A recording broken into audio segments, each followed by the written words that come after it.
Bila kawasan air yang macam ni, tak ada sesiapa pun yang berani nak keluarkan kenyataan. Kalau benda yang tak patutnya, diorang keluar. Masalahnya air ni kau tengok dah jadi oren. So saya nak tanya kepada pendapat-pendapat viewer semua, kalau air kebiasaan jadi macam ni kat Tadahan, sama ada air ni pencemaran ataupun tak, korang boleh share di ruang komen yang saya bagi dekat YouTube.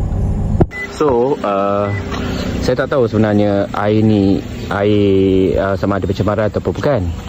Tapi saya tak tahu sama ada air ni dia menggambarkan seperti pencemaran ataupun tidak. Kepada korang semua saya minta viewer untuk bagi komen-komen kepada korang semua. Okay.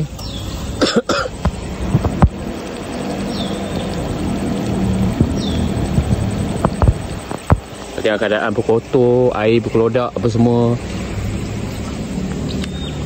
Okay, tapi kalau ikutkan maksud saya ni, pencemaran ni sebenarnya kita tak nampak apa benda pun. Jadi something wrong air kat kawasan ni.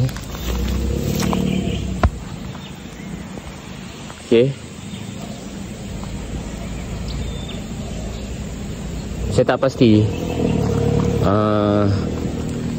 pencemaran ataupun tidak. Saya nak tanya kepada pendapat korang semua, sama ada air ni tercemar ataupun tak. So daripada komen-komen korang, saya minta pada korang untuk share bagi tahu saya sama ada air ni betul-betul pencemaran ke tak. Kau tengok tokong Cina kat situ duduk bak.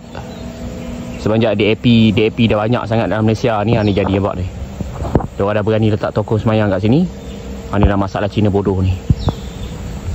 Okay, ni kawasan Tadahan kolam air. Kat mana? Sekejap lagi saya akan tunjuk location ni.